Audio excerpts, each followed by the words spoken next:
Ginasinggit sa mga trabahante sa Lifetime Fresh Fruit Resources sa Barangay Conel Junsan ang pagrimit sa ilang mga SSS, pag-ibig o paghatag sa uban pa nga mga benepisyo nga angayan nga ihatag sa kumpanya. Matod sa trabahante nga si Loloy Tanyo nga usa sa gikalain sa ilang buot nga midangat na og pila ka tuig nga sila ang ginaminusan sa ilang sweldo nga alang sa SSS apan sa paghiman-himan walay unod ang remittance. Kay karon manggod sa among trabaho ipit mi karon kay daghan mi karon nga mga mulo diha.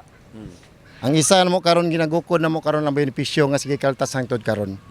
Nami mga kauban nga walay mga number ginakaltasan gyapon. Alang ni Salde Innumerables, gipaklaro ni ini nga midangop na sila sa barangay aron nga magpatabang sa ilang kahimtang.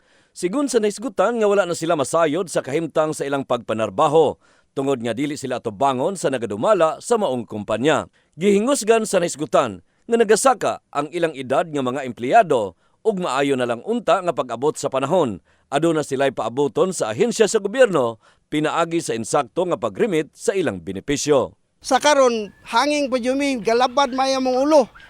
Sa tinuod lang uban among mga kauban duha ra jud mi ang plano ani sila full support jud mi tanan. Sa bahin sa barangay gipasalig ni Kagawad Rambo Layson nga anda mutabang ang barangay council sa problema sa nisgutan nga mga trabahante.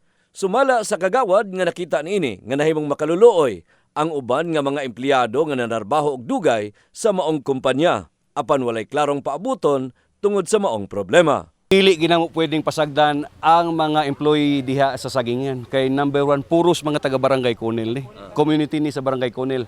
Ug doon na may problema ani nila balik gihapon namo. Gipaningkamutan sa news team nga adtoan ang ginareklamo nga kumpanya apan dili pa makahatag og pamahayag sa rason nga mag-agad pa sila sa ilang mga opisyal sa Davao. In the heart of changing lives, kini si Brigada Dani Kasi, Brigada News.